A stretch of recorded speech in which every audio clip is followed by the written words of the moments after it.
What if you could watch the story of 1/5 of humanity unfold before your eyes?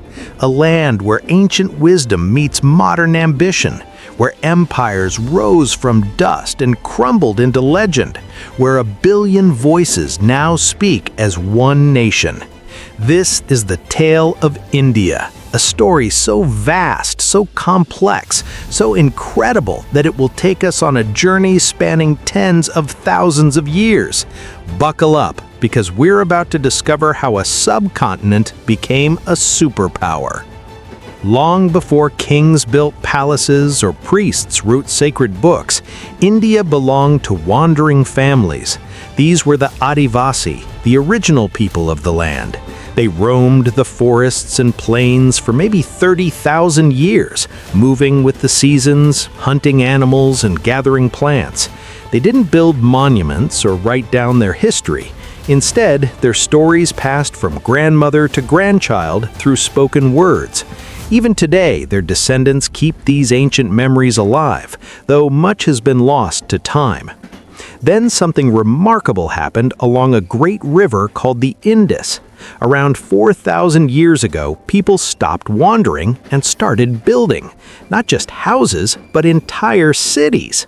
This became known as the Indus Valley Civilization, and it was one of humanity's first experiments with city life. Picture this: streets laid out in perfect grids, houses made of baked brick, public bathing areas where people could wash, and even underground sewage systems to carry away waste. No other place on Earth would have such advanced plumbing for another 1,000 years. These ancient city dwellers grew their food using the seasonal rains called monsoons. They traded with faraway lands using special clay seals stamped with mysterious pictures and writing. When someone died, they were buried with care, and richer folks got fancier graves, showing that even back then, some people had more wealth than others. From these graves, we know they believed in some kind of life after death. But here's the frustrating part. Even though we've dug up hundreds of their cities, we can't read their writing. Imagine finding someone's diary but not understanding a single word. That's what it's like for historians studying the Indus Valley Civilization. We can see their buildings and touch their tools, but we don't know their stories, their songs, or even a single person's name from those 2,000 years. So what happened to them? Around 1900 BC, things started to go wrong. The weather changed, becoming cooler and drier. The monsoon rains that fed their crops became less reliable. Earthquakes shook the ground, and over time, the mighty Indus River itself changed course, flowing away from the cities it once nourished. Without water and with failing harvests, the cities couldn't support so many people anymore. But the people didn't just disappear. Over hundreds of years, families packed up and moved southeast, deeper into India. Many historians think these migrants became the ancestors of people who speak Dravidian languages today, languages like Tamil, Telugu, and Kannada that are still spoken by millions in southern India. Just as the Indus cities were fading, new people arrived from the northwest. They came from Central Asia around 1500 BC, calling themselves Arya, though historians call them the Vedic people. And they brought something India had never seen before: horses. These magnificent animals pulled chariots in battle and helped carry supplies across long distances. The Vedic people spoke an ancient form of Sanskrit and brought with them their most precious possession, not gold or jewels, but knowledge. They composed the Vedas, sacred texts filled with hymns, prayers, and rituals. The oldest and most famous is the Rig Veda, and amazingly, people in India still read and respect these texts thousands of years later. It's like if your great-great-great-great-grandparents, multiply that by 100, wrote something that your family still reads every day. At first, these newcomers kept moving from place to place with their herds of cattle and sheep. They lived in tribes that sometimes cooperated and sometimes fought each other. But around 1200 BC, they learned to work with iron. This was a game changer. Iron tools could chop down the thick forests that covered much of India. Iron plows could dig deeper into the soil. Slowly, the nomads became farmers, building permanent villages. As villages grew into towns, society became more organized, but also more divided. The Vedic people developed a system of organizing everyone called Varna, which later became known as the caste system. Think of it like a pyramid of jobs and importance. At the very top were the Brahmins, the priests who studied and taught the sacred texts. Everyone, even kings, was supposed to respect them and support their learning. Just below were the Kshatriyas, the warriors and rulers. These were the people who fought in battles, protected the land, and made the laws. If you had power over others, you were probably a Kshatriya. The third level was called Vaishyas, the farmers who owned land, the merchants who sold goods, and the business owners. They were the backbone of the economy, growing the food and making the wealth. At the bottom were the Shudras, the laborers. They worked in the fields owned by others, crafted the weapons for warriors, and cleaned the floors of palaces. Their purpose was to serve the other three groups. This system would shape Indian society for thousands of years to come, creating divisions that still affect India today. Meanwhile, in other parts of India, different peoples were developing their own cultures. On the Deccan Plateau in central India, there lived a mysterious group called the Jorwe culture. They lasted for 700 years, from about 1400 to 700 BC. Here's something really strange. Almost every body archaeologists have found from these people had their feet cut off before burial, and their artwork shows doorway gods without heads. Archaeologists scratch their heads trying to figure out what this means. Even though we don't understand them, they're just as much a part of India's story as anyone else. Between 700 and 600 BC, cities started appearing again for the first time since the Indus Valley days. These cities became centers of small kingdoms called Janapadas, which merged over time into bigger kingdoms called Mahajanapadas. There were 16 of these major kingdoms scattered across northern India. But something even more important than politics was happening in these cities. New ideas about life, death, and how to live a good life were spreading. This period gave birth to two of the world's most important religions, and their founders were both princes who gave up luxury to seek truth. The first was Prince Mahavira, born around 540 BC. At age 30, he walked away from his comfortable royal life to become a wandering monk. For 12 years, he meditated, reflected, and lived with almost nothing.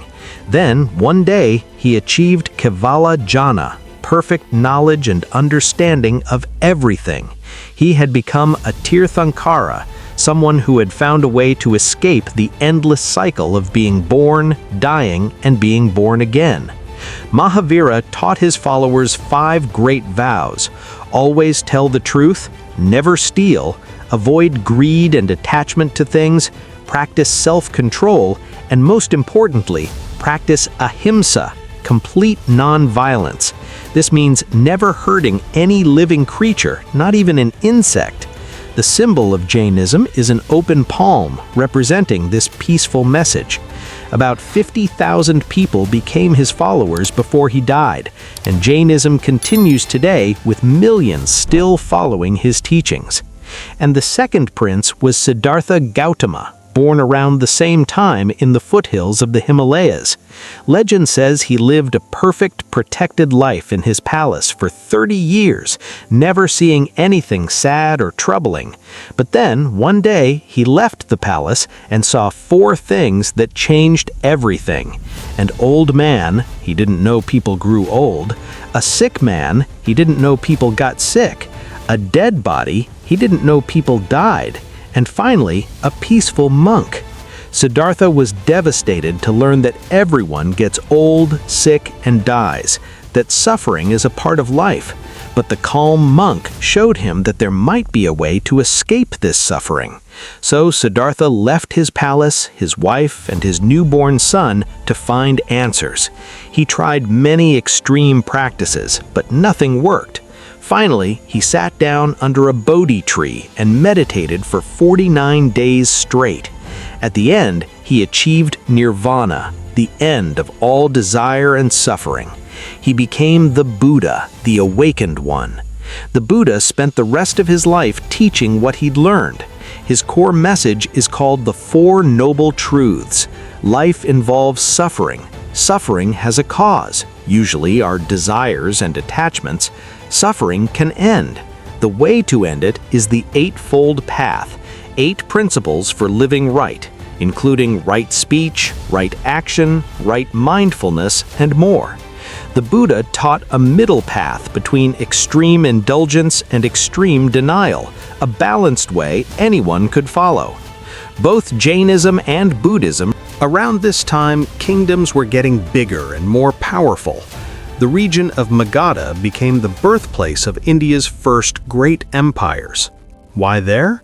First, the land was perfect for growing rice, which meant lots of extra food. Extra food meant you could support people who weren't farmers, like soldiers, craftsmen, and officials.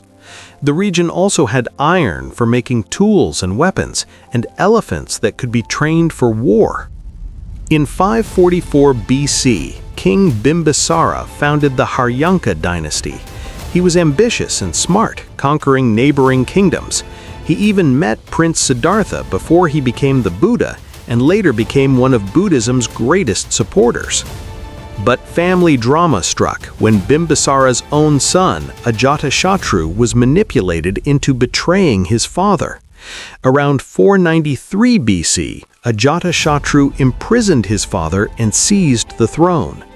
Later, Ajatashatru deeply regretted what he'd done, especially after his own son was born. He became a devoted Buddhist, seeking to make up for his terrible crime.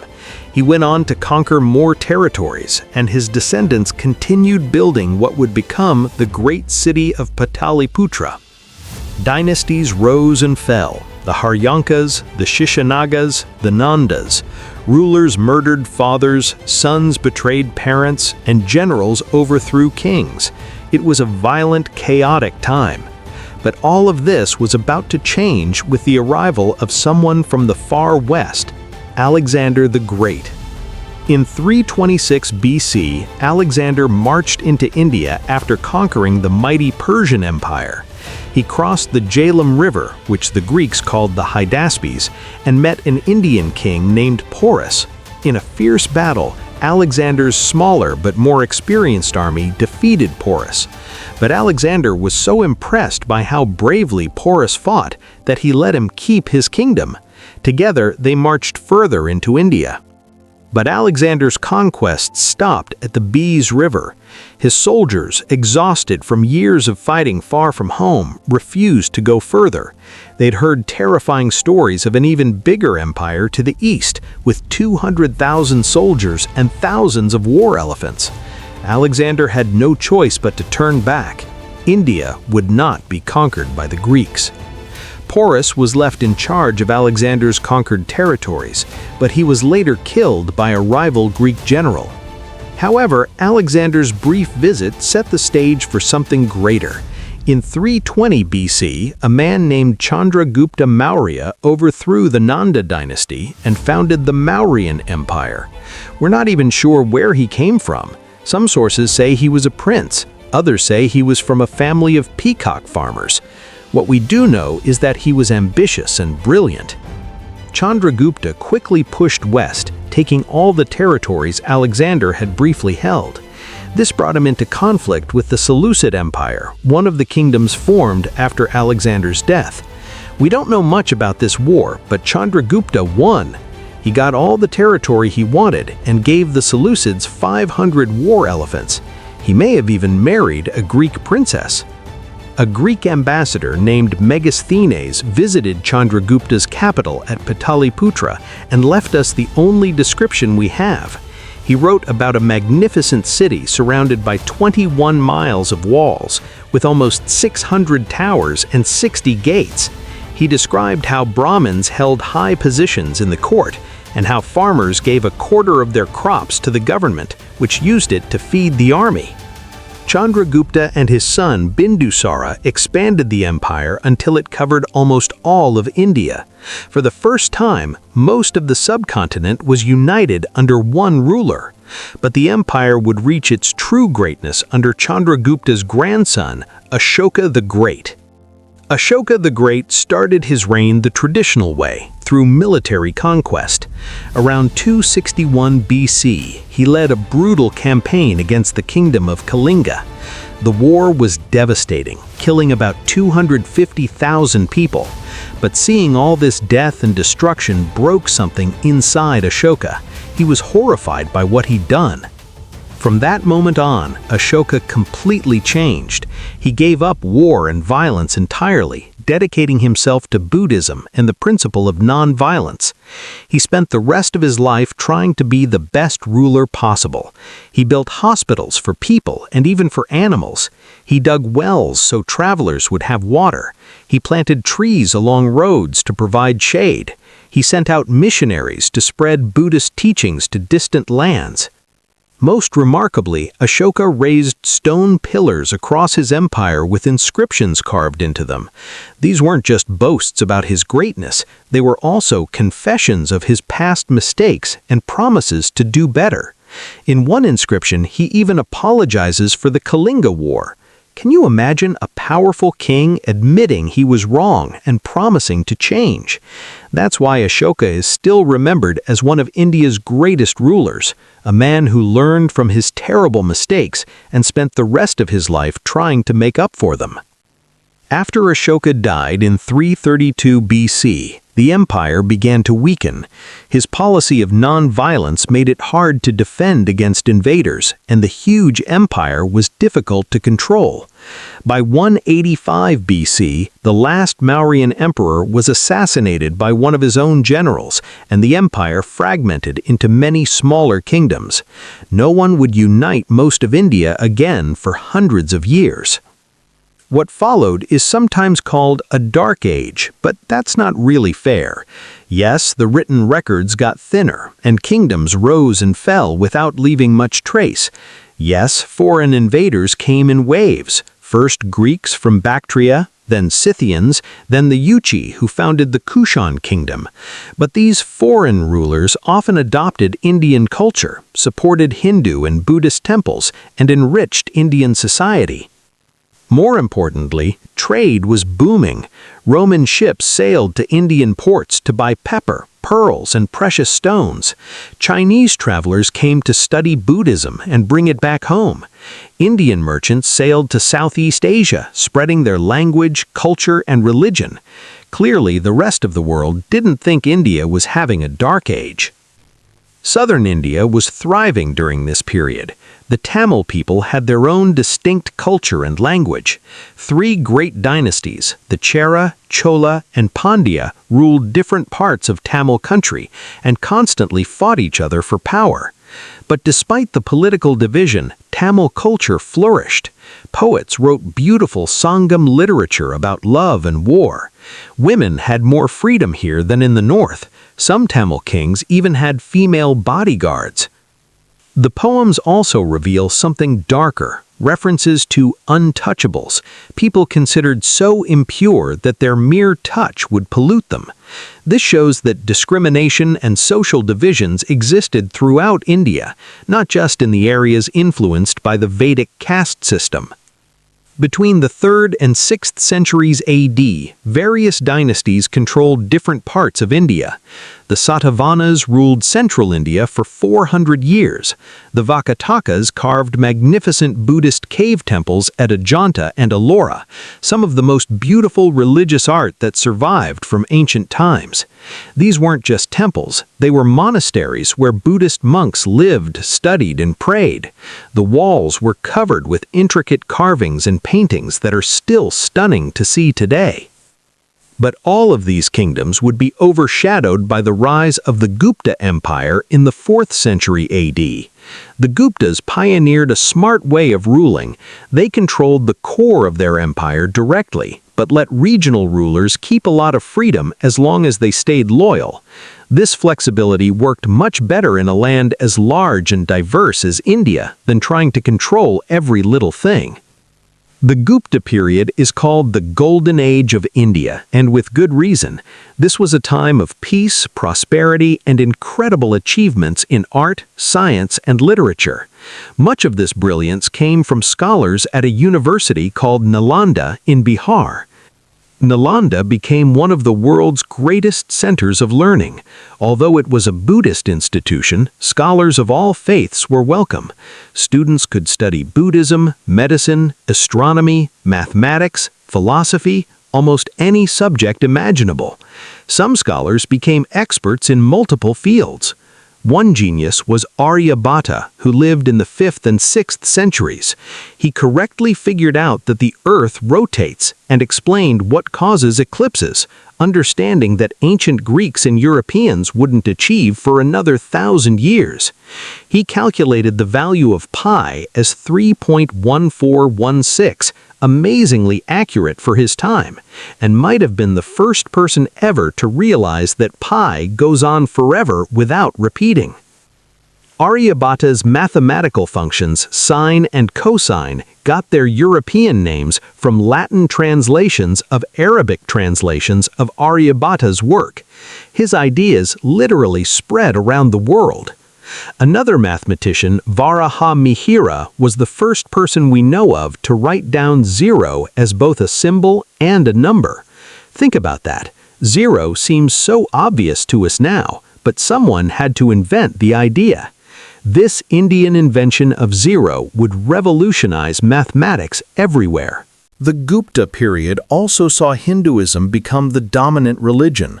The 3 main gods of Hinduism represent the cycle of existence. Brahma, the creator, brings the universe into being. Vishnu, the preserver, maintains order, and Shiva, the destroyer, clears away the old to make room for new creation. Of these 3, Vishnu became the most popular. He's usually shown as a blue-skinned man with 4 arms, each holding a symbolic object. Sometimes Vishnu takes the form of avatars, human or human-like figures who walk the earth. The most famous avatar is Krishna, often worshipped as a god in his own right. During this golden age, 2 of the world's longest epic poems reached their final form, the Mahabharata and the Ramayana. These stories are absolutely massive, several times longer than Homer's Iliad and Odyssey combined, longer than the Bible and Quran put together. Every Indian knows at least some stories and characters from these epics. The Mahabharata tells the story of a great war between 2 families of cousins. The heroes, the 5 Pandava brothers, lose their kingdom to their cousins, the Kauravas, in a rigged dice game. After wandering in exile for 13 years, they return to wage an epic war to reclaim what's rightfully theirs.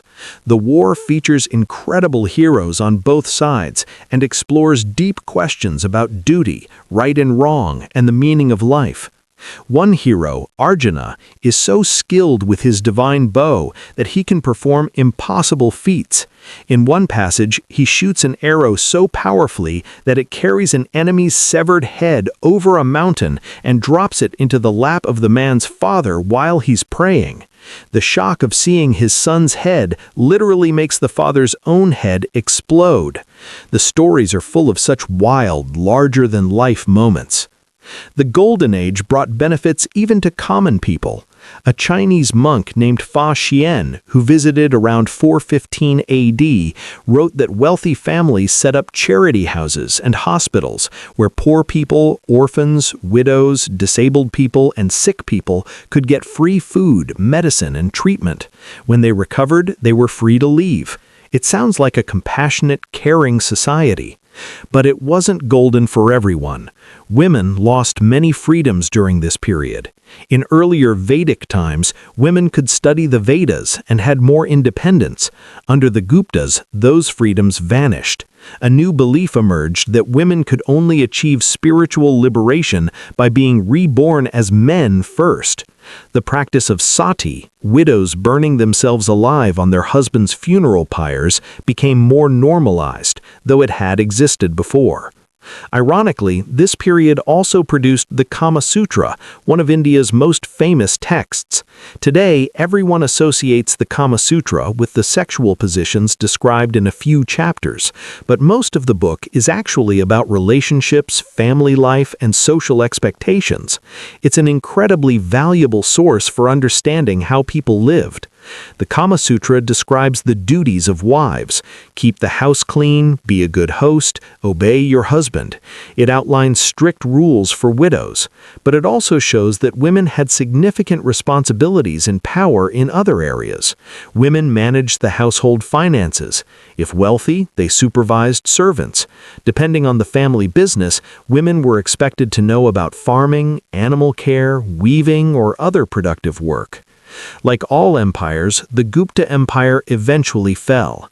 There was no single collapse. Instead, it slowly crumbled over several decades in the late 5th and early 6th centuries.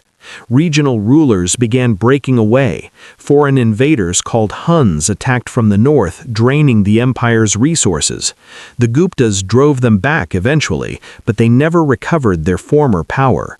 By the 540s, the Gupta Empire had vanished. The Golden Age was over, and India once again fragmented into warring kingdoms. The next few centuries saw many kingdoms rise and fall. King Harsha briefly united much of northern India in the early 6th century. He was a talented military leader, but an even better peacetime ruler. He was tolerant of both Hindus and Buddhists, and he preferred traveling around his kingdom meeting his subjects rather than sitting in a palace. He even wrote 3 plays himself. But when Harsha died without an heir in 647, his empire collapsed. In the south, the Chalukya Empire produced one of India's greatest military leaders, Pulakeshin II. After defeating his uncle in a civil war to claim his throne, Pulakeshin went on to conquer numerous kingdoms. In 619, he defeated King Harsha himself at the Battle of Narmada. He even repelled an Arab naval attack sent by Caliph Umar, but his luck ran out when he fought the Pallavas to the south. After a series of battles, the Pallava king invaded Chalukya territory and killed Pulakeshin in combat. That mention of Arabs brings us to a new chapter, the arrival of Islam in India. In the early 6th century, Islam burst onto the world stage. Muslims quickly conquered from North Africa to Persia, eventually reaching India's borders in modern Afghanistan and Pakistan. Arab raids on the Indian region of Sindh began almost immediately after Muhammad's death and continued for decades. Finally, in 712, an army of the Umayyad Caliphate conquered Sindh, placing it under Muslim control. Over time, most of the population converted to Islam, and the region has remained Muslim ever since. Many Pakistanis consider this a founding moment of their nation. But it would be wrong to see Islam's arrival only through the lens of conquest. Arab traders were welcomed in Indian ports, and Muslim communities peacefully settled in coastal cities. Indian rulers were generally tolerant of Muslim religion. Trade and cultural exchange were just as important as conflict in the relationship between Islam and India. Northern India became a battleground for 3 powerful empires in the 8th century, fighting for control in what's called the tripartite struggle. The Pratiharas, based in Rajasthan, defended India against Muslim raids from Sindh. One Arab writer said that among all Indian princes, the Pratihara emperor was the greatest foe of Islam. The Rashtrakutas controlled the Deccan and were much more tolerant of Islam, welcoming Muslim preachers and traders. The Pallas ruled Bengal and were Buddhists, actually the last great Buddhist empire in history. Meanwhile, in South India, one of the Muventar dynasties, the Cholas, rose to become a major power. Starting in 893, the Cholas united more of southern India than any previous power, but they didn't stop there. Under King Raja I and his son Rajendra I, the Cholas conquered northern Sri Lanka, the Maldives, and territory in Southeast Asia, including parts of Sumatra and Thailand. The Chola navy was the largest India had ever seen, and they controlled trade across the Bay of Bengal. Merchants from China in the east and Egypt in the west all came to Chola ports. Despite all the political divisions, medieval India was developing shared customs and ideas. All the kingdoms organized themselves in similar ways, with a central monarch, a warrior nobility, and largely autonomous local rulers. Power usually passed from father to son, though there were exceptions. Armies across India used similar tactics, combining infantry, cavalry, and war elephants. The patterns of warfare were remarkably consistent. As the medieval period continued, Islamic powers grew stronger in India. The Muslim Ghaznavid Empire was one of the first major Muslim states in the region. Its ruler, Mahmud of Ghazni, swore to wage jihad against India every year of his life, starting in 1001. He captured Lahore in 1021 and pushed deep into India. Later, the Ghurids invaded in 1191. After their leader Muhammad of Ghor was assassinated in 1206, one of his generals, a former slave named Qutb-ud-Din Aibak, established himself as Sultan in Delhi, beginning the 300-year era of the Delhi Sultanate. The Delhi Sultanate went through 5 different dynasties, but they all had some things in common. They ruled from Delhi, they were Muslim, and they all claimed to come from outside India. The first dynasty, called the Mamluk or Slave Dynasty, had the difficult job of defending against Mongol raids. Luckily for them, the Mongols never launched a full invasion of India, though waves of raids kept the Sultanate busy. Some Delhi sultans were terrible rulers. Alauddin Khalji was especially cruel. While serving under his uncle, he led an army south and lied to a local ruler saying he was fleeing his uncle's persecution. When the trusting ruler opened his gates, Alauddin immediately sacked the city. Then he invited his uncle to celebrate, and when his uncle arrived, he murdered him and seized power. Alauddin's reign was marked by tyranny and violence. He conquered and pillaged cities across India. He was paranoid, seeing enemies everywhere, which led him to torture and execute many in his own court and family. He cracked down on Hindu temples, earning the hatred of his Hindu subjects. But he also angered Muslims when he welcomed 30,000 Muslim Mongol converts to settle in his territory, then massacred every single one of them, including women and children. In the mid-14th century, as the Delhi Sultanate weakened, 2 new kingdoms emerged in the Deccan. Muslim rulers formed the Bahmani Sultanate in the north, while Hindu nobles created the Vijayanagara Empire in the south.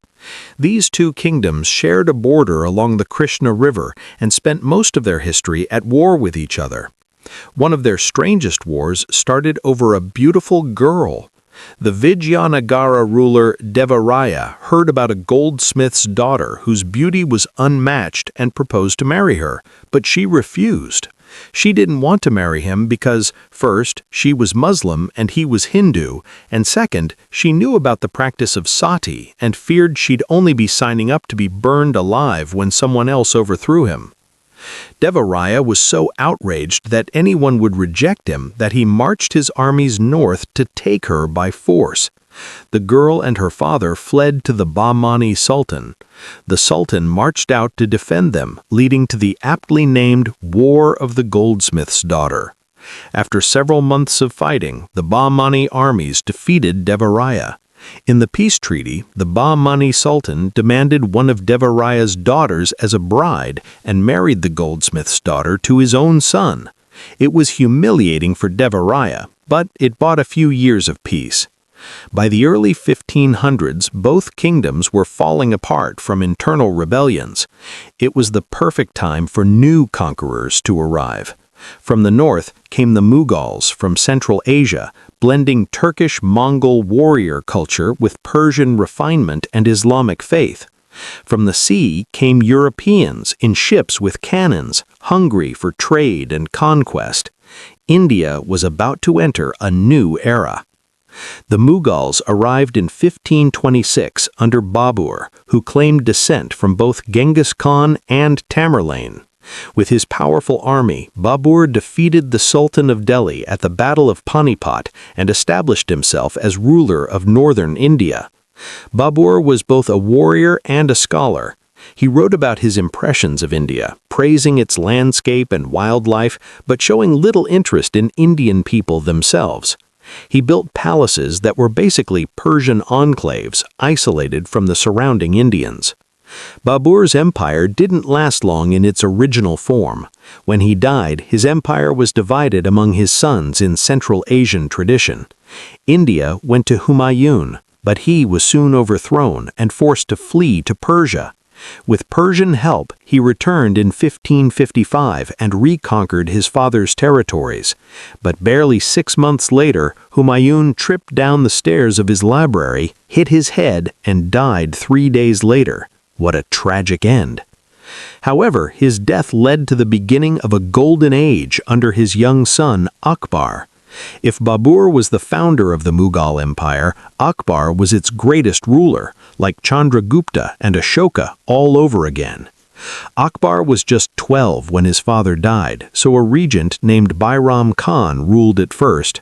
When it came time to hand power over to Akbar, Bairam rebelled. But Akbar defeated him and showed mercy, allowing him to go on a pilgrimage to Mecca. Akbar spent his early reign conquering territory across northern and eastern India. He was an innovator on the battlefield, especially with gunpowder weapons, possibly making the first use of cannons in India. Eventually, he realized that diplomacy worked better than war for integrating Hindu nobility into his empire. He married a Hindu princess and allowed Hindu nobles significant freedom to manage their own affairs if they stayed loyal. Akbar was more than just a conqueror. He was a wise and tolerant ruler who worked hard to balance his Muslim faith with respect for the Hindus he ruled. He banned animal sacrifices, stopped widows from being forced into sati, and allowed Hindu temples to flourish. He abolished the jizya tax that non-Muslims usually had to pay to Muslim rulers. Starting in 1575, he held regular debates where Hindus, Muslims, Jains, Christians, and even Zoroastrians could present their beliefs in free and respectful discussion. This tolerance wasn't just politically smart. Akbar seems to have been genuinely curious about different religions and ideas. He also supported scholars and artists, making the Mughal period a time of cultural and scientific achievement. When Akbar died in 1505, he left behind a strong, prosperous empire. The Mughal period gave us glimpses of powerful women, too. Akbar's son, Jahangir, fell in love with a woman named Nur Jahan when they were young. But since she was from a poor family, Akbar forced her to marry someone else. As soon as Akbar died, the new emperor broke up that marriage and married Nur Jahan himself. She became a shrewd politician with significant power, granted the royal seal to give orders and make appointments. In many ways, she wielded more power than her husband. After Jahangir died, his son Shah Jahan took the throne. Shah Jahan married Mumtaz Mahal, and their love story became legendary. They married in their 20s and had 14 children together. Shah Jahan reportedly didn't even sleep with his other wives, keeping them only for political alliances. Mumtaz Mahal was his trusted advisor who helped run the government. But tragedy struck in 1631 when Mumtaz Mahal died from complications during her 14th childbirth. Shah Jahan was devastated, unable to work or eat for days. Eventually, he decided to give her a monument worthy of his love. He commissioned an architect named Ustad Ahmad Lahori to build a mausoleum complex just outside Agra that would bear her name for eternity, the Taj Mahal. It took years and thousands of workers to complete. In 1643, Shah Jahan held the first memorial service there on the 12th anniversary of her death. The full complex took another 10 years to finish, but the results are breathtaking. One popular myth says Shah Jahan cut off the hands of everyone who worked on it and gouged out their eyes so they couldn't build or see anything as beautiful again. Historians agree this is just a myth, but it shows how legendary the Taj Mahal became. When Shah Jahan died in 1666, he was buried next to his beloved wife. Since then, the Taj Mahal has stood as a symbol of eternal love and India's architectural genius. Today, millions of tourists visit it every year. While the Mughals ruled India, change was coming from an unexpected direction: the sea. In 1498, Portuguese explorer Vasco da Gama sailed around Africa and reached India. The Indians welcomed him, but they had no reason to think Europeans were anything special, just another group of foreign traders. The Portuguese were granted permission to set up trading posts in several Indian cities, and soon Indian spices and silk were flowing into European markets. But the Indians quickly learned that Europeans had technological and military advantages. European ships and guns were more advanced than India's. When Egyptian Mamluks tried to punish the Portuguese for finding a route to India that bypassed their territory, the Portuguese crushed them near Gujarat in 1509. In 1510, Portugal captured Goa, which they would hold for the next 450 years. Other European powers followed, the Dutch in 1596, and eventually the British. The British East India Company was chartered by Queen Elizabeth I on December 31, 1600, with a monopoly on British trade in South Asia. At first, the Europeans just wanted to trade. They established permanent bases at Surat, Madras or Chennai, Bombay or Mumbai, and Calcutta or Kolkata. The Mughal emperors were happy to let them trade as long as they stayed peaceful and paid their fees. European powers sometimes fought each other. Britain and France fought 3 Carnatic wars, but for most of the 16th and 17th centuries, Europeans were just one more factor in India's complex politics, not the dominant force. The Mughal Empire continued expanding under Emperor Aurangzeb, but his reign marked the beginning of Mughal decline. Aurangzeb spent years fighting the Marathas, a Hindu warrior group from the Deccan, led by Shivaji Bhonsle. The Deccan Wars drained Mughal resources for 20 decades. Worse, Aurangzeb abandoned the Mughals' famous tolerance. He reinstated the jizya tax on non-Muslims, set up Islamic morality police, and ordered several Hindu temples demolished and replaced with mosques. This permanently alienated many Hindus. Aurangzeb was especially harsh on a new religious group that had emerged in the Punjab, the Sikhs. Sikhism is the youngest of the world's major religions, founded by Guru Nanak in the late 15th century. Born into a Hindu family in 1469, Guru Nanak had a religious epiphany at age 30 and spent the next 40 years traveling and preaching his message: there is no Hindu, there is no Muslim. All people can worship the same one God. Sikhism emphasizes each person's direct relationship with God and their duty to pursue justice and help others without expecting reward. As the religion developed, Sikhs adopted distinctive practices, including the 5 Ks, 5 articles of faith they wear: kesh, uncut hair; kanga, a wooden comb; kara, a metal bracelet, kachera, a type of undergarment, and kirpan. The Mughals didn't worry about Sikhs at first, but by the time of the fifth guru, Arjan Dev, authorities took notice. Mughal Emperor Jahangir accused Arjan of fomenting rebellion, arrested him, and demanded he convert to Islam. When Arjan refused, he was executed. This execution was a watershed moment that began a long struggle between Sikhs and the Mughals. It awakened Sikhs politically and would shape their history for centuries. Aurangzeb continued persecuting Sikhs, executing the ninth guru, Tegh Bahadur, in 1675, which ignited a fierce Sikh rebellion. Another major rebellion erupted in 1709 under Banda Singh Bahadur.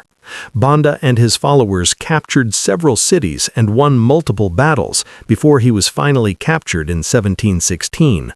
Banda, his son, and 2,000 followers were taken to Delhi, where they were brutally blinded, dismembered, flayed, and beheaded in public view. It ended the rebellion, but guaranteed that Sikhs would never forgive or submit to Mughal authority. The Mughal Empire had other problems too. Akbar's centralization had been a strength under capable rulers, but weak emperors made it a vulnerability. As central authority decayed, regional leaders asserted themselves. In 1724, the Nizam of Hyderabad declared independence. That same year, Awadh went independent under Saadat Ali Khan. Mughal decline wasn't helped by a Persian invasion in 1739, when Nadir Shah defeated a Mughal army 6 times larger and pillaged Delhi. More invasions followed, with the most destructive in 1752, when Ahmad Shah Durrani's Afghan forces brutally sacked Delhi, enslaved its citizens, and defiled its temples. With the Mughals collapsing, the Marathas returned with a vengeance. They hadn't forgotten their suppression under Aurangzeb. In the 1740s, they stormed out of the Deccan and rapidly expanded across India. Between 1740 and 1761, the Marathas extended their power over Rajasthan, launched raids into Bengal, captured Orissa, and in 1757 invaded Delhi itself. Taking the ruined city in just 2 weeks, the Marathas became the largest power in India. But the Maratha Empire was more of a confederacy than a centralized state. Power was divided among 4 great noble families who effectively ruled their own territories. This decentralization protected regional interests, but created fault lines that would lead to collapse. In 1761, the Marathas tried to expand further north but met the Afghan Durrani Empire at the Battle of Panipat, one of the largest battles of the 18th century, with over 100,000 men and war elephants. The Maratha army was defeated with about 30,000 casualties, halting their expansion. Meanwhile, the British had been quietly building their power. By 1647, they had 23 trading posts across India, and they kept adding more. The 3 most important were Madras, Bombay, and Calcutta, today's Chennai, Mumbai, and Kolkata. For most of the 17th and early 18th centuries, the British focused on fending off Dutch and French rivals rather than conquering Indian territory. They were few in number and lacked the power to make enemies of India's people. But that changed in 1757 at the Battle of Plassey. The British East India Company had fortified Fort William in Calcutta, which worried the Nawab of Bengal, Siraj-ud-Dawla. When the British refused his demands to stop, Siraj attacked with his army. The British commander fled, leaving about 60 British soldiers trapped in a tiny prison cell. Stuffed into a 14 by 18-foot hole with no food, water, or fresh air, about 2/3 of the men died in agony overnight in what became known as the Black Hole of Calcutta. When news reached the British, they were furious. A company army marched out and met Siraj's forces at Plassey. Unbeknownst to Siraj, the British had made a secret deal with one of his generals, Mir Jafar, to betray him. When Siraj's 50,000 men faced the British army of 3,000, Mir Jafar quietly withdrew his troops at a critical moment. The British slaughtered the Bengal army at a rate of almost 20 Bengali losses to one British soldier. Siraj was captured and executed, and Mir Jafar became the new Nawab, but the British really ruled Bengal now. The Battle of Plassey in 1757 is widely considered the start of British colonial rule in India. Over the next 60 years, the British defeated or absorbed every remaining Indian power: Mysore after 4 wars, the Marathas after 3 wars, and finally the Sikh Empire after 2 wars. By 1818, Britain controlled almost all of India. The British spent the first half of the 19th century absorbing remaining territories. They took Sindh in 1843, fought wars with Burma to acquire Assam, and waged the First Anglo-Afghan War in 1838. They also implemented the doctrine of lapse, which let them annex any Indian state whose ruler died without a male heir. Many remaining Indian rulers submitted peacefully, accepting British authority in exchange for keeping their thrones. These princely states numbered around 500 and made up about 1/3 of British-controlled India. By the 1840s, only the Sikh Empire remained truly independent. Beginning in 1799, Maharaja Ranjit Singh had unified the Sikh republics in Punjab to create a powerful state. Despite its name, the Sikh Empire included Muslims, Hindus, and Parsis who were treated well. The Sikhs even banned cow slaughter out of respect for Hindus. The empire acted as a bulwark against Afghan invasions and had good relations with the British at first. But when Ranjit Singh died in 1839, chaos erupted. Over the next 4 years, the empire saw 4 different emperors, 3 of whom were assassinated. Regional nobles built up their own military forces. In response, the British increased their military presence along the border, which angered the Sikhs. In December 1845, a Sikh army crossed a disputed border and war began. The First Anglo-Sikh War lasted less than 3 months, with the British dominating. At the Battle of Sobraon in February 1846, the Sikhs tried to retreat across the Sutlej River, but the bridge broke, trapping them. According to most accounts, the trapped Sikhs refused to surrender and fought to the last man.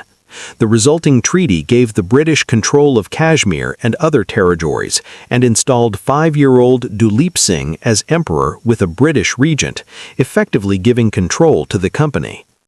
This arrangement caused resentment, leading to another Sikh rebellion in 1848. After nearly a year of fighting, the British won decisively at the Battle of Gujarat in 1849. Duleep Singh was deposed and exiled to Burma, and the Sikh Empire's territories were fully absorbed. With the fall of the Sikh Empire, Britain now controlled virtually every inch of India. The British wanted to civilize India, to stamp out traditions they disliked and impose their own ideas.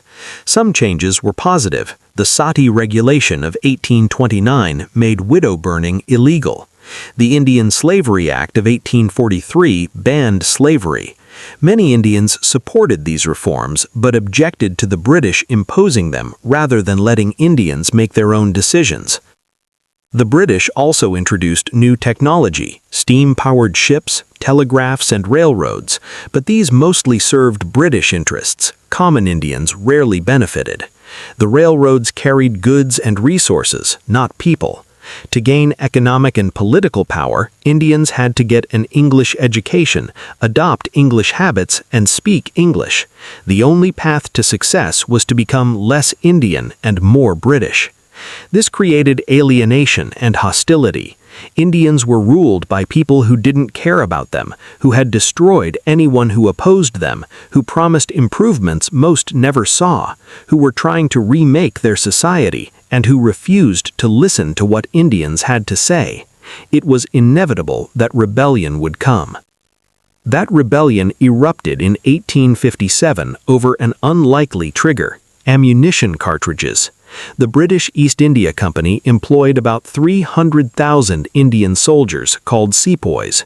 Rumors spread that the cartridges for their rifles were greased with cow and pig fat, since soldiers had to bite the cartridges to use them, and Hindus revered cows while Muslims couldn't eat pork. This would defile both religions. In truth, there was no animal grease in the cartridges, but once the rumor started, it couldn't be stopped.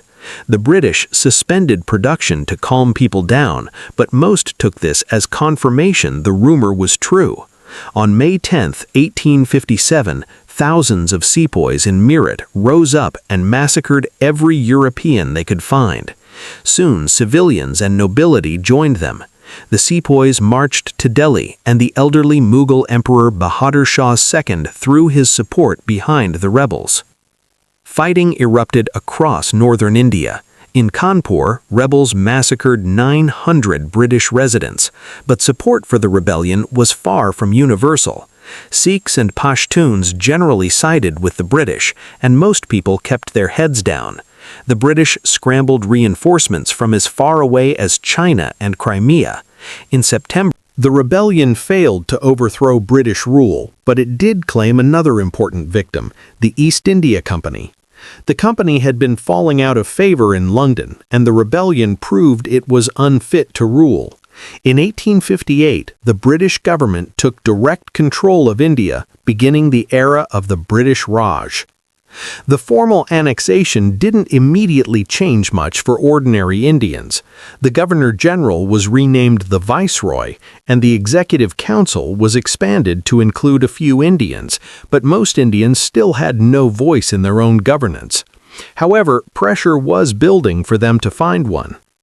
Trade remained the British priority. Agriculture formed the backbone. Opium counted for up to 30% of exports in the 1860s, before being restricted. Cotton and jute fed textile mills, and tea production grew massively to eclipse China's. But these exports were controlled by British merchants who reaped the profits. The average Indian agricultural worker's life was no different in 1860 than it had been in 1560. The celebrated railroads that Britain built across India primarily moved goods, not people, and certainly not common people. Through it all, the British remained a tiny minority. At any point, there were no more than 100,000 British people in India: soldiers, missionaries, officials, and their families. Few came to settle permanently or integrate into Indian society. The British in India isolated themselves in walled-off districts with tea gardens and churches, maintaining strict social distance from Indians. The British figures who had the most direct contact with Indians were Christian missionaries. European missionaries had followed traders since the 16th century, but a cultural shift in 19th century Britain led to a flood of missionaries into India. These missionaries were a mixed blessing. They brought education, setting up thousands of schools that taught rural children to read and write, but these schools were designed to break children away from Hindu religion and Indian customs to remake them into good Christians. Missionaries often had negative views of Indian religion, seeing it as misguided superstition or demonic worship. They often treated Indians as children who needed European guidance. Despite their efforts, British missionaries didn't see the conversion success in India that Europeans had achieved in the Americas or Africa. However, some groups did convert. Today, there are about 30 million Christians in India, barely 2% of the population, but more than Buddhists, Jains, and Sikhs combined.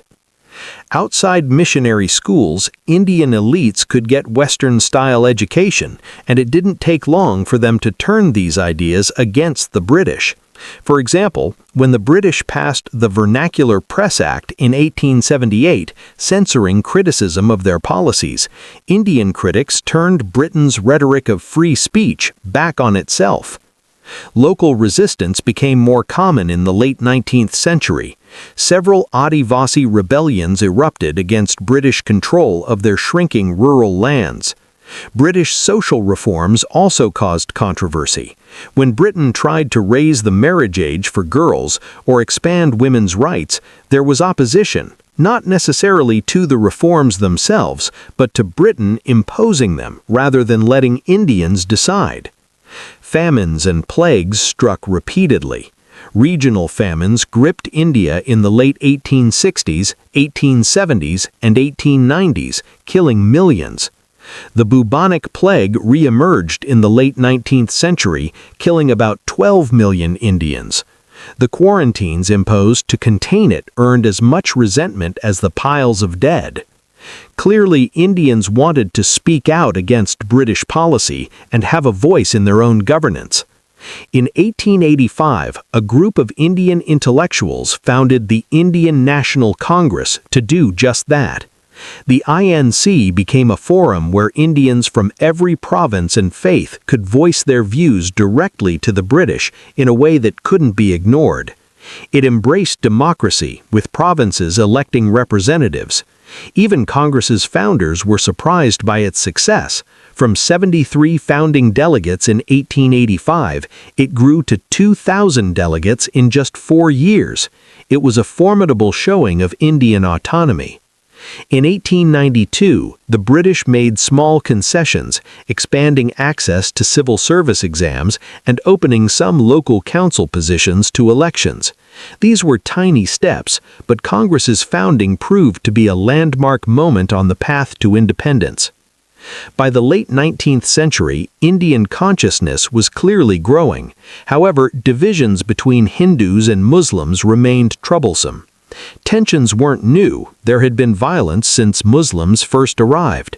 The intolerant policies of later Mughal emperors had alienated Hindus. The British complicated matters by establishing separate legal systems for Hindus and Muslims, creating a legal barrier that encouraged division. The British also favored Muslims in military recruitment and civil service positions. By the late 19th century, Hindu-Muslim violence was becoming common. The treatment of cows was especially contentious. The cow protection movement demanded an end to cow slaughter, which Muslims saw as an imposition of Hindu religion on their lives. This resulted in deadly riots. In 1893 alone, about 100 people were killed over cow issues in Punjab, and several hundred died in Bombay riots. Nevertheless, Muslims helped found Congress and shared the desire for greater voice in governance. But Hindu and Muslim interests were clearly in conflict. Almost immediately after its founding, Muslims began abandoning Congress. Within 8 years, it had lost half its original Muslim membership. With the dawn of the 20th century, there was clearly appetite for change, but it seemed concentrated in an educated elite. Something needed to motivate common people. That something was the Bengal Partition Plan. In 1905, Britain proposed partitioning Bengal's 80 million people, merging Muslim East Bengal with Assam and Hindu West Bengal with Bihar and Orissa. The British believed this would make governance easier. Most Muslims welcomed the plan, but Hindu reaction was indignation. Congress and other Indian leaders saw it as divide and rule across the continent. The opposition movement spread like wildfire, taking advantage of growing press and literacy. Leaders known affectionately as Lala Bal Pal, Lala Lajpat Rai, Bal Gangadhar Tilak, and Bipin Chandra Pal became figureheads of protests across India. With Congress's support, the movement implemented Swadeshi, economic non-cooperation. They told Indians to stop buying British goods and buy Indian instead. Indian shops refused to stock imported goods, and mobs burned foreign goods in bonfires. Results were felt in the economy. By 1908, there had been a 25% decrease in imports. Indians understood that trade and wealth mattered to the British, and economic resistance was the best way to strike. Violence was rare, but when it happened, the British used it to condemn the whole movement. Leaders were deported to Burma. Resistance continued until 1912, when the British were forced to withdraw the plan. This was a watershed moment in Indian history. For the first time, a mass movement had animated most of the population against British power. The masses weren't yet clamoring for independence, but they'd proven willing to band together for change, and they'd proven it could work. However, the sharp divisions between Hindus and Muslims expressed an irreconcilable rift over India's future. In 1906, the All India Muslim League was founded as a Muslim alternative to Congress, paving the way for eventual partition. World War I blindsided the world, and India suffered its own consequences. Indians generally supported Britain, with about 1.5 million Indians serving in the military. Simple loyalty, steady pay, and opportunity for advancement explained why men joined to fight a distant war. Indian troops served in virtually every theater, France, Gallipoli, Egypt, but made their biggest mark in Mesopotamia, comprising the majority of British forces there. The war had complicated effects in India. Wartime taxes and price rises caused economic hardship, compounded by poor weather producing food shortages. But some industries prospered, especially steel and iron benefiting from war demand. The sacrifices led Indians to question what it was all for. Many began questioning British claims of fighting for freedom when they didn't practice that freedom in India. In 1916, Congress and the Muslim League signed the Lucknow Pact, jointly demanding expanded democratic rights, minority protections, and judicial independence. This was followed by the foundation of the Home Rule League, pushing for Indian autonomy. Over 60,000 Indians died in the fighting, but even worse was the Spanish flu outbreak immediately after, killing around 14 million Indians, about 5% of the population. After the war, appetite for reform was stronger than ever, but India was disappointed. The Montagu-Chelmsford reforms of 1919 granted some democratic concessions. News of the massacre spread like wildfire. People across India were horrified. Many who had supported the British turned against them.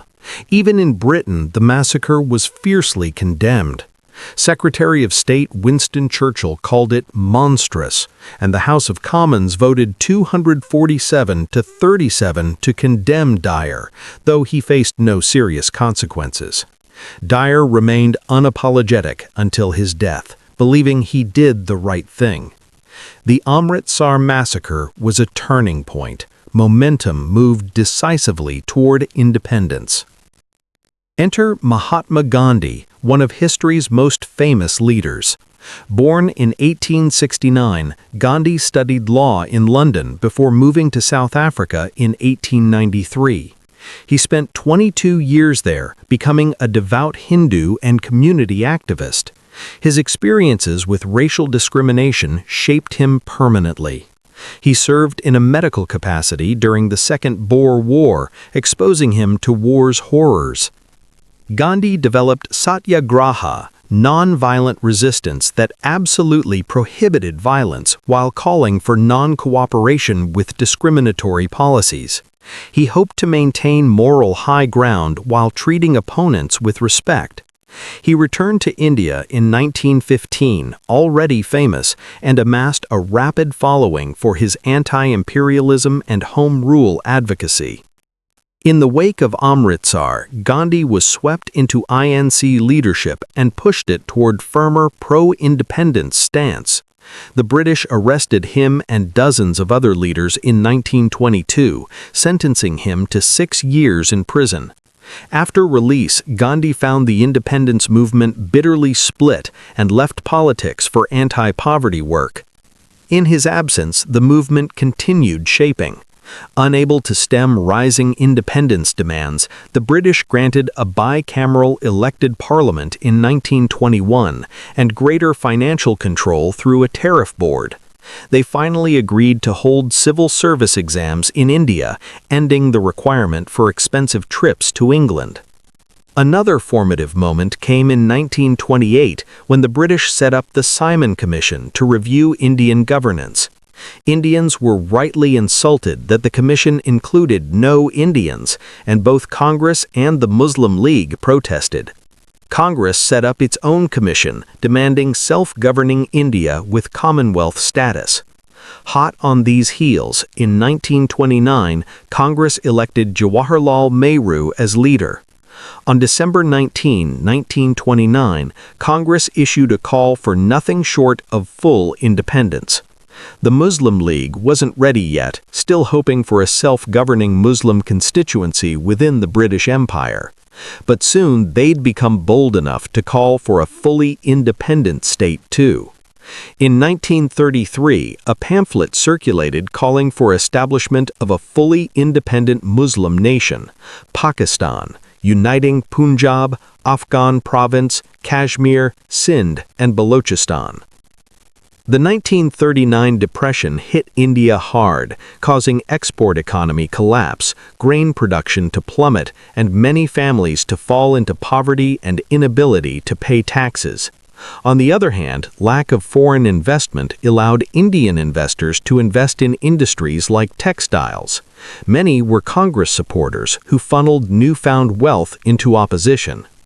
Amidst this difficulty, the British passed a salt tax requiring Indians to pay exorbitant fees to use basic salt, even boiling seawater to extract it. These taxes fell hardest on the poor and brought Gandhi back into the independence fight. With Nehru and Congress's support, Gandhi led a national protest. For 24 days, Gandhi and supporters walked 240 miles from Sabarmati to Dandi on Gujarat's coast, protesting the absurd laws. Global media captured the march. Upon reaching his destination on April 5, 1930, Gandhi scooped up mud and salt, saying, "With this I am shaking the foundations of the British Empire." The simple act was powerful and easy to emulate. Millions followed his lead. It became one of the independence struggle's most iconic moments. The British responded forcefully, arresting some 60,000 people. Though Gandhi pivoted toward poverty work after 1934, the independence movement continued strong, proving it would stand no matter how much the British defied it. Unfortunately, World War II arrived, throwing a wrench in affairs. India was informed of its war involvement on September 1, 1939, a decision made by the British government, not Indians. But Indians broadly agreed with the Allied cause, especially against Japan, whose assault through Southeast Asia would be infamously brutal. About 1.4 million Indians served on battlefields from North Africa to Burma. Domestically, war caused tension between British and Congress. Congress supported the war but wanted concessions the British wouldn't give. In October 1939, British High Command executed wartime powers, forcing provincial Congress representatives to resign. Attempts to negotiate a position for Indian leaders in a wartime cabinet fell through, leaving Indians alienated from leadership throughout the war. Gandhi led the Quit India movement in 1942. The British responded by arresting him, the entire Congress leadership, and some 90,000 supporters. This infuriated many, and some protests became aggressive with infrastructure sabotage and riots. Gandhi was released in 1944 and continued Quit India for war's remainder. Some sought a different path. Subhas Chandra Bose threw support behind Hitler and the Axis, believing India might achieve independence by having the British defeated. He traveled to Germany, met Nazi leaders, and built alliances. Hitler even agreed to an Indian division in the SS. The Tiger Legion gained several thousand members. In 1943, Bose traveled to Indonesia and cozied up to the Japanese, recruiting Indian POWs to serve in an anti-British Indian National Army. On March 4, 1944, this army collaborated with the Japanese to invade India in Operation U-Go. The invasion lasted months, but Indians didn't rise to support them as Bose hoped. Instead, Indian and British troops mounted fierce defense, earning hard-fought victories at Koema and Imphal that proved Japan's most costly defeats and ended Japanese expansion in Southeast Asia. But war and unrest weren't enough. India was struck with the 1943 Bengal famine. Japanese control of Southeast Asia, especially Burma, put India on food crisis brink. By 1943, shortages were serious. Britain took an interventionist approach in most of India, cracking down on hoarding and instituting rationing. Bengal was the exception. Government took a non-interventionist approach, hoping problems would resolve themselves. This strategy was a colossal failure. By the time the viceroy deployed troops to override local government and distribute grain, 1 million people had starved to death. British response has been fiercely criticized. Critics charge Britain with neglecting or negligently allowing the famine to continue. Defenders counter that actually 1 million tons of food was shipped to India.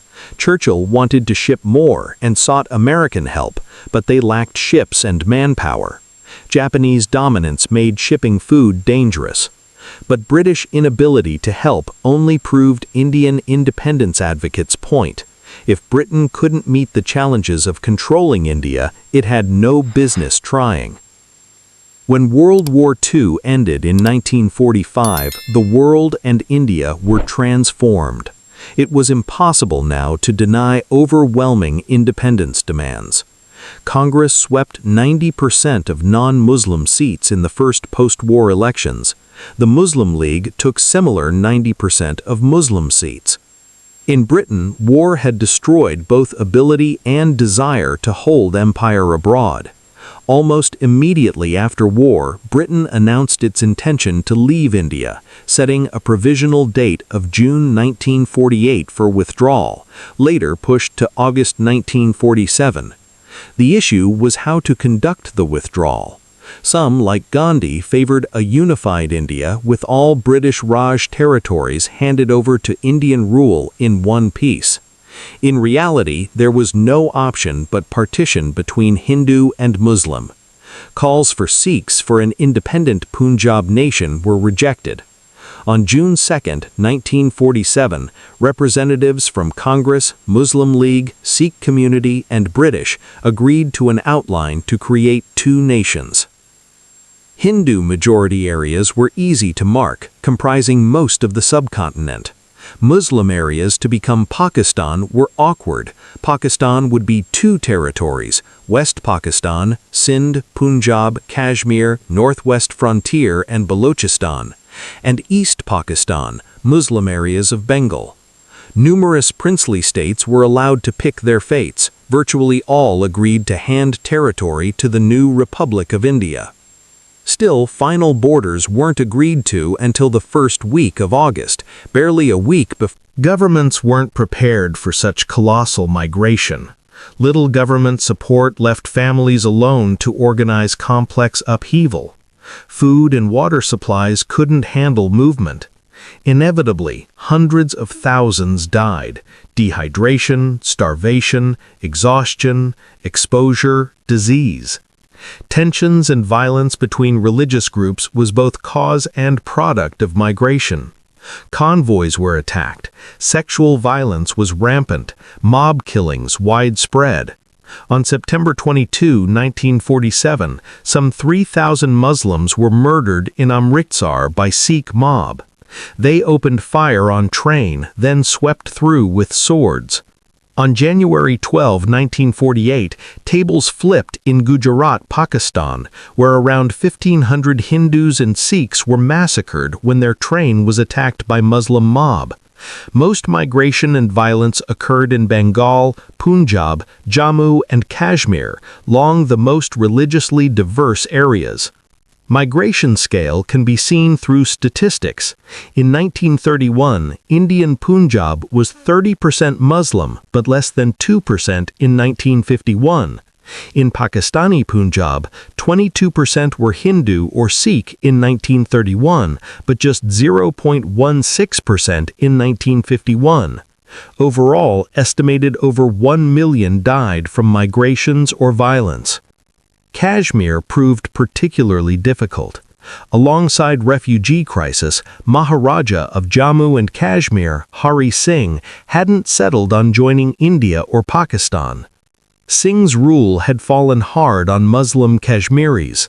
With partition advent, many Muslims jumped at chance to overthrow him and join Pakistan. In June 1947, major rebellion broke out in Poonch, spearheaded by Kashmiri veterans wanting to join Pakistan. Rebellion escalated until Pakistani troops intervened, supporting rebels in October. Singh turned to India for help, offering to join India in exchange for military support. India agreed and immediately sent troops to repel Pakistanis. Initiative remained with Pakistan through November, successfully capturing Mirpur, where estimates claim thousands of non-Muslims were killed. By early 1948, India gained advantage and launched Operation Vijay to drive Pakistanis back.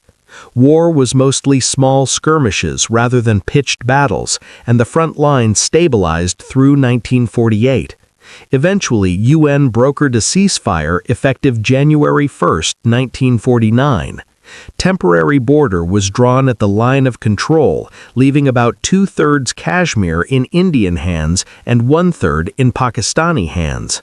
Plan was to hold a referendum letting Kashmiris decide fate, but sides never agreed on terms. Such referendum never came. Line of control is now effectively permanent border with only minor changes since 1949. First Kashmir War, also called First Indo-Pakistani War, was a sour beginning to relations between newly independent nations. Perhaps such conflict was inevitable given deep divides before independence. Far from last war between them, not even last over Kashmir, it set the tone for Indo-Pakistani relations thereafter. Relationship remains one of world diplomacy's most difficult and potentially dangerous. Conflict was a bitter pill for many Indians who dreamed of unification, not least Gandhi. After independence, Gandhi continued working to heal Hindu-Muslim relations. He was pursuing this when he traveled to Delhi in January 1948 to deliver speeches and conduct prayer meetings bringing the two faiths together. However, one Naturam Godse believed such behavior betrayed Hindus. On evening of January 30th, he leapt from the crowd as Gandhi walked to prayer meeting and fired 3 shots, fatally wounding him. Gandhi's death was sudden, brutal blow to the country. Nehru broadcast to the nation, "Friends and comrades, the light has gone out of our lives, and there is darkness everywhere, and I don't quite know what to tell you or how to say it." Gandhi's death provoked riots across the country. His assassin was hung. However, his death couldn't totally overshadow the opening of a new chapter. It had been a long road. The destination wasn't quite what many hoped, but Gandhi had lived to see independent India, ruled by its own people for the first time in centuries. India's new constitution came into force on January 26, 1950, outlining the vision and how it planned to tackle problems. First, India would be a democracy with voting rights extended to all citizens above 21 and protections for freedom of speech, association, political affiliation. Lok Sabha, People's Assembly, and Rajya Sabha, Council of States, formed the 2 houses of the legislature. Executive power wielded by Prime Minister Jawaharlal Nehru and his Congress Party, winning the first elections in a landslide. Second, Indian government would be secular. Given rich religious diversity, staking government in any one faith would lead to conflict. People of all faiths entitled to the same protections, privileges, and rights. Similar view taken toward language. While Hindi would be the predominant, other languages like Bengali, Tamil, Marathi similarly protected and endorsed for official use in areas favoring them. India's linguistic differences heavily informed initial division of states. Protections also given towards two historically discriminated groups, so-called scheduled castes, untouchables, and scheduled tribes, Adivasis.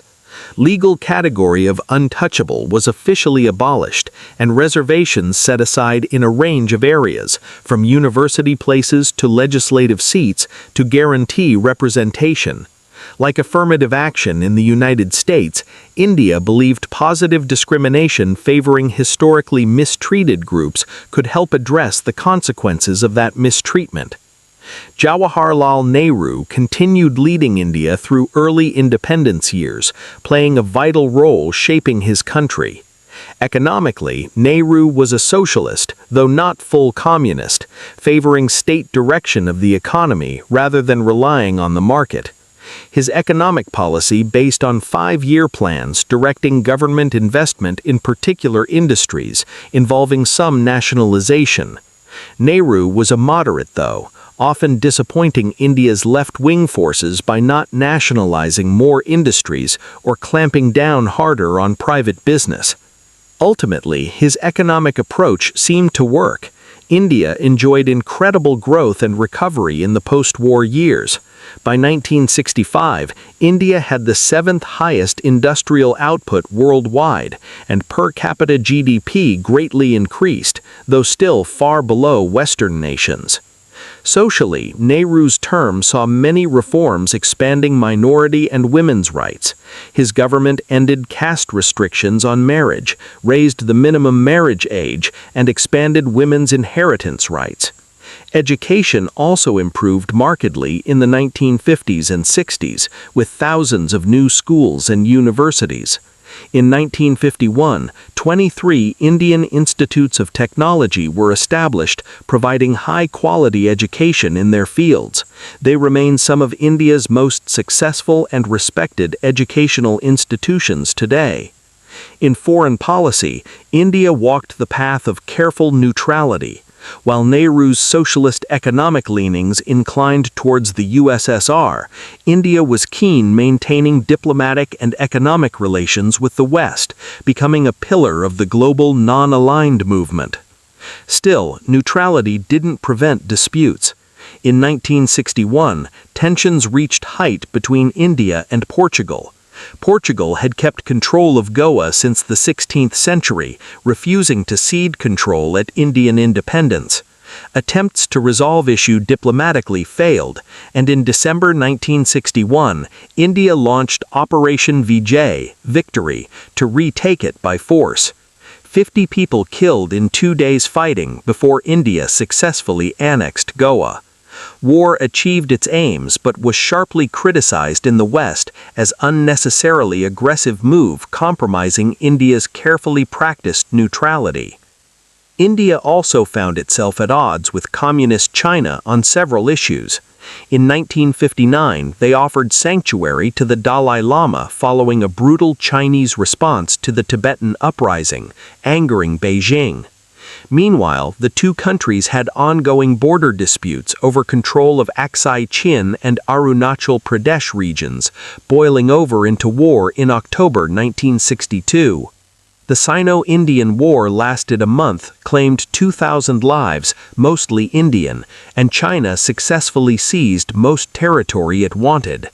India agreed to a ceasefire on November 21st in what was clearly a defeat. Nehru suddenly had a heart attack in 1964. After a brief 2-year term for Lal Bahadur Shastri, who also died suddenly of a heart attack, the Prime Minister office fell to his daughter Indira Gandhi. Indira Gandhi, no relation to Mahatma Gandhi, symbolized the dominance of the Gandhi-Nehru political dynasty started by her grandfather. She took power in 1966. Months of rule by decree coupled with economic issues like inflation eventually undermined support. When she finally called another election in 1977, Indira and Congress swept out of office by Janata Party. Janata Party struggled dealing with India's problems. Prime Minister Morarji Desai was capable diplomat and respected man, but unable to navigate personal and political rivalries. Government collapsed July 1979. Desai was placed with Charan Singh, lasting just 23 days before his government collapsed. When elections held again January 1980, Indians turned back to Indira Gandhi. However, dynasty days were numbered. Few months after returning to power, eldest son Sanjay died in plane crash, eliminating planned heir.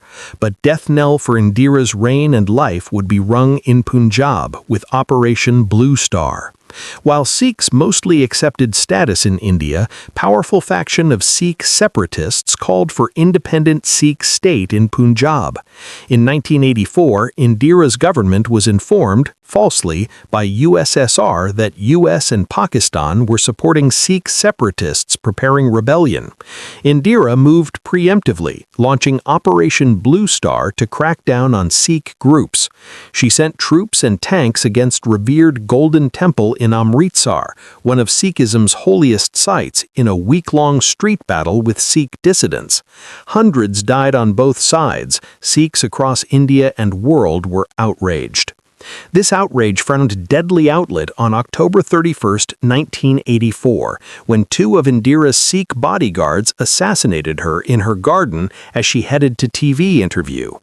Her death shocked India, provoking riots and anti-Sikh violence, killing hundreds. After her death, son Rajiv was ushered into power.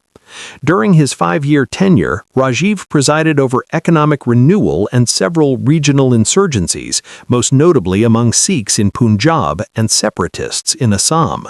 India also responded to Sri Lanka appeal to send troops quelling Tamil tigers on the island from 1987 to 1990. India feared might encourage Tamil separatism on mainland. This proved dynasty's undoing. Rajiv voted out 1989, replaced with Vishwanath Pratap Singh. But Rajiv hoped echoing mother by returning to power. However, on May 21, 1991, Rajiv was assassinated by suicide bomber on campaign trail near Chennai. The attacker was a Tamil Tiger supporter opposing Rajiv's suggestions India return to Finnish tigers. Rajiv's death brought end to the Nehru-Gandhi dynasty that had led India for 40 of its 44 independence years. But as India marched toward 21st century, things were clearly improving in virtually every area. Through 1980s, India imported technology and goods, televisions, computers, rapidly modernizing country. Agriculture improved with farming technology and fertilizer, banishing famines that had hounded India for centuries. Urbanization accelerated rapidly. 1 in 4 Indians lived in cities by the millennium's turn. All these imports caused a trade imbalance reaching a crisis in 1991, forcing readjustment toward a more liberal economic approach. India opened to more foreign investment, rolled back regulations, scaled back government control. Per capita GDP rose sharply over the following years, rising almost 50% between 1990 and 2000, continuing meteoric rise after 2000. Period of political diversity as Congress lost traditional dominance over politics. New parties, especially nationalist Bharatiya Janata Party, BJP, emerged, shaping politics. India saw a period of coalition governments continuing until 2014, with several short-lived prime ministers failing to serve full terms as alliances shifted and collapsed. Modernizing society and economy didn't mean an end to old rivalries. Relations with Pakistan continued difficult despite improvement attempts. In 1999, the two nations fought a fourth war, Kargil War, after Pakistani soldiers crossed Indian LOC in Kashmir. Stakes higher than ever since Pakistan had acquired nuclear weapons in 1998. But after 12 weeks fighting and some 1,000 to 4,000 dead across both sides, India came out victorious. The two powers resumed uneasy peace. India entered a new millennium stronger and more numerous than ever. On May 11, 2000, Asta Arora became India's 1 billionth person. Population has continued rising. Since then, India has faced many of the same challenges plaguing the rest of the world. Climate challenges hit hard in 2004 with the Boxing Day tsunami killing an estimated 16,000 in Southeast India, alongside around 20,000 more across Southeast Asia. Floods continued posing a challenge. In 2013, some 6,000 lost lives to flooding across northern India, as have earthquakes like the 2001 Gujarat quake, claiming 20,000 lives. India has been on the front line of the war on terror, facing numerous deadly terrorist attacks through the 2000s. Mumbai suffered especially hard. 200 people killed in a train bombing in 2006, another 175 slain in a mass shooting in 2008. The government also contended with homegrown insurgencies, namely Naxalite Maoist communists operating in eastern India, committing violent attacks on civilians, soldiers, and politicians, claiming hundreds of lives. Economically, India joined most of the world in a steep recession in 2008, but close trade with China, which also weathered the crisis better, and less risky lending practices from Indian banks meant India bounced back faster. What was a year-spanning crisis for most ended up being a brief disruption to an otherwise steady growth for India's economy. India has been especially successful regarding technology. Indian universities are among the world's most productive for graduates in science, technology, and engineering. Indian graduates in these fields have an international reputation, leading to comparatively higher representation of Indians in the tech industry in places like Silicon Valley. Few developments have quite been talked about as their space program. In 2013, they successfully put a probe in orbit around Mars. In 2023, achieved a first successful moon landing. In 2024, India opened a new chapter under Narendra Modi and his BJP, forming the first non-coalition government in 30 years. Modi has earned enthusiastic supporters and bitter enemies.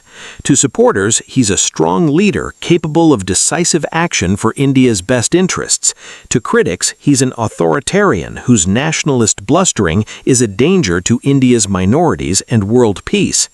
Economically, Modi embraces a globalist economic perspective with active participation in global trade and investment. Many credit him with India's continued rise, India overtaking the UK in 2022 to become the world's fifth largest economy. Others lament the rising social and economic inequality of modern India accompanying this rise. Socially, Modi has revived Hindutva national ideology, emphasizing India's Hindu heritage, a celebration of India's treasured past it may be, but one leaving little place for Muslims, Sikhs, or others not sharing this faith. Diplomatically, he's navigated a fraying global order, keeping strong ties with the US and European countries and with the BRICS economies, of which it's a founding member. However, the ever-present tension with Pakistan and unresolved issues with China continue being delicate issues. It's far too early to judge Modi with any objectivity. His time leading India doesn't look to be ending soon. In April 2023, India overtook China to become the world's most populous nation. Never in human history have so many people rallied under the same flag. With such a huge nation comes huge opportunities. Most analysts expect India to keep growing economically, culturally, and politically, many predicting it might be a superpower on par with China or the US by century's end. But with that also comes huge problems. Logistics of feeding, housing, caring, representing its massive population is a task that will make or break India. Navigating deep divisions at home and abroad will take all of India's effort. Looking back on India's history, though, many of its strengths and weaknesses are ones it's dealt with for millennia. On January 22, 2024, Prime Minister Modi presided over inauguration of temple to Ram in Ayodhya. According to Ramayana, divine hero was born on that exact spot. Its opening was celebration for Hindus and a major occasion for subscribers to Modi's Hindutva ideology. Event captured many themes we've seen throughout Indian history. On its face, it symbolized power of Hinduism and of Sanskrit texts continuing to be revered as strongly as ever. Modi's participation can be seen as modern iteration of ancient tradition of leaders supporting temples during their reign. But there was also a shadow of violence and division over the ceremony. Babri Masjid Mosque had once stood on site, built by Mughals in 1528 and destroyed by Hindu radicals, some linked to BJP, in 1992. The specter of religious violence and foreign conquest therefore lingered in the background of day's events, much discussed by Modi's opponents across news and social media. One can look at India's history to find parallels. Is opening of temple another entry in a long, proud list of Indian achievements? Symbol of both faith and political power, expression of a new golden age like those attributed to the Mauryans, Guptas, or Mughals? Or will Modi's favoring one faith, one group, one people in India's rich tapestry take modern India down path it is so often walked before of division and eventual collapse, like that of Bahmanis, Mughals, or British? Failing to manage diversity of India has shed plenty of blood, toppled many empires that stood far longer than the relatively young nation that hasn't yet seen its 80th birthday. And there's always concern that as world order shifts once more, new global hegemons might try plundering India's wealth for their own gain, as so many empires before them have tried. But for all similarities with the past, it's easy to forget what has changed. India has never been more unified, more numerous, more advanced, more wealthy, or more powerful than it is today. To quote Modi speaking at the opening of Ram Temple, "The wait of centuries has come to an end. Now what lies ahead?" It's anyone's guess, but whatever challenges await, India has never been in stronger position to meet them. If this incredible journey through thousands of years of Indian history fascinated you, show some love by hitting that like button. What moment in India's story amazed you most? Drop your thoughts in the comments below. I'd love to hear what surprised you or made you think differently about this remarkable nation. And if you're hungry for more deep dives into world history, don't forget to subscribe. Thanks for watching, and I'll see you in the next one.